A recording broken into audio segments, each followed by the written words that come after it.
Hello everyone, it is me Vegeta T23 and welcome back to my new What If. Today we're starting something new. We're doing What If Vegeta was born as a Super Saiyan 4. Before we get into it, I have to say a few things about it as well as change a few things.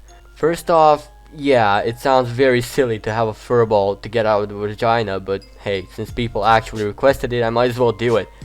Also, I'm gonna keep Vegeta's base power level as it is. I'm just gonna stack his multiplier on top of it and remove the strain the form does on the user.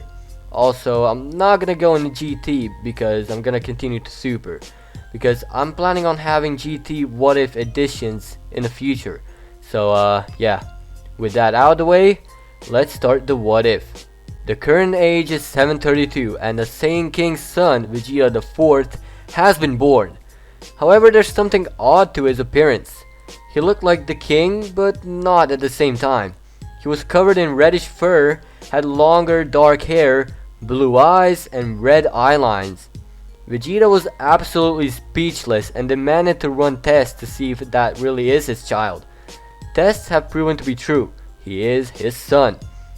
They then measured his power level with a scouting device, and since it cannot really measure high, they measured about 24,000 before it's self-destructing. At the same time Broly was born, and the same thing happened just with Broly. His jumped to 10,000 before destroying the device. They decided not to tell anything to King Cold. Cold's son Frieza took over the force and, well, they gave the Saiyans the scouters. With those new scouters they measured Vegeta again. This time his power level being 40,000 before breaking, since it was a basic ass scouter. They realized that the kid is a real monster and the king decided to keep him. While 40,000 is a big number, Vegeta's true power level is around 1 or 2 million because, well, I mean, he was born with Super Saiyan 4 as a transformation as a whole. They thought Vegeta was the Super Saiyan of legend, and he was, but on a much higher level. During the next few years, another baby was born, and that is Kakarot, of course, being born at age 737. He was considered a low class and was about to be sent to a planet to be conquered. However, Bardock and Gine denied the proposal and let Kakarot stay on Vegeta.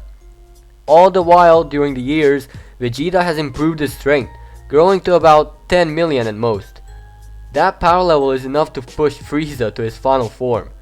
Vegeta was assigned for a mission by Frieza and he left to do it.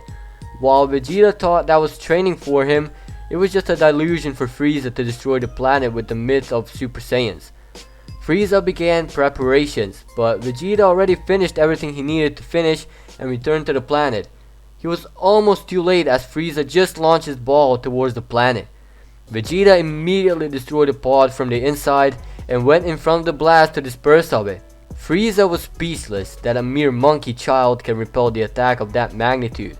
He was pissing his speedo. But Vegeta spared no one as he went in front of the cum-stained lizard and punched him hard enough, he cracked and broke a few spine discs. Vegeta, now enraged as fuck, rushes to finish the job. Frieza tried going into the second form to counter, but Vegeta broke through the aura Frieza was pushing out and landed another punch, which actually managed to paralyze the cum-stain. So, you want to get rid of us, huh?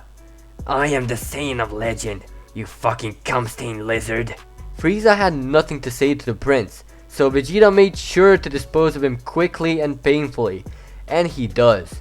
He disintegrates Frieza, not leaving a single cell behind.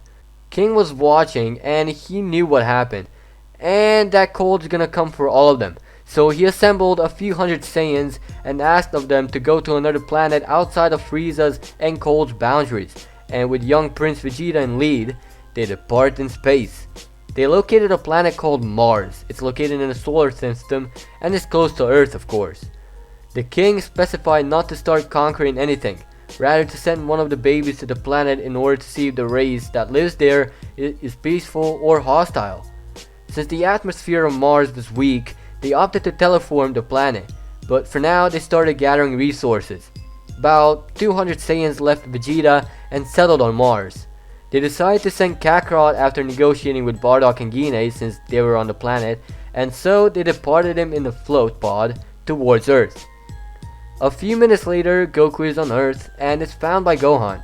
Now, since Kakarot wasn't sent as an infant to Earth, He was able to speak, and so he introduced himself to Gohan, and in reverse. They settled in Gohan's hut. On Mars, which is named Mars because Saiyans asked to conceal the race's identity, they start observing the planet and they think Earth's inhabitants are pure-hearted. They almost shat themselves when Gohan saw Kakarot's tail, but he didn't mind it much, he just thought it was an appendix. From here, Kakarot experiences the same things as he did in original in that time span, including the head injury.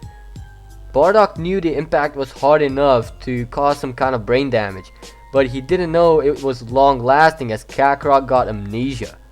Gohan immediately took him in to heal up. Bardock and Guinea decided it was enough and they got to getting Kakarot back. Guinea escaped while no one was looking and without Bardock fled to Earth. Upon arrival, she sees Gohan outside praying so Kakarot gets better as soon as possible. He then senses a presence behind him as he turns around and sees Guinea. He asks who she is and she answers truthfully, saying she's Kakarot's mother. Gohan then takes her in for a talk. She spills out everything about the Saiyans and where they are located right now.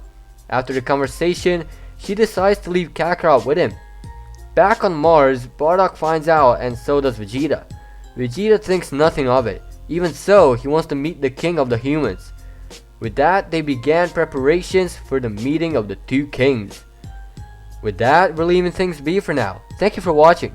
If I should have made Vegeta a furry, then click dislike. But if you liked the video, hit that like button. If you'd like me to cover your idea in the near future, comment down below. And as always, peace out.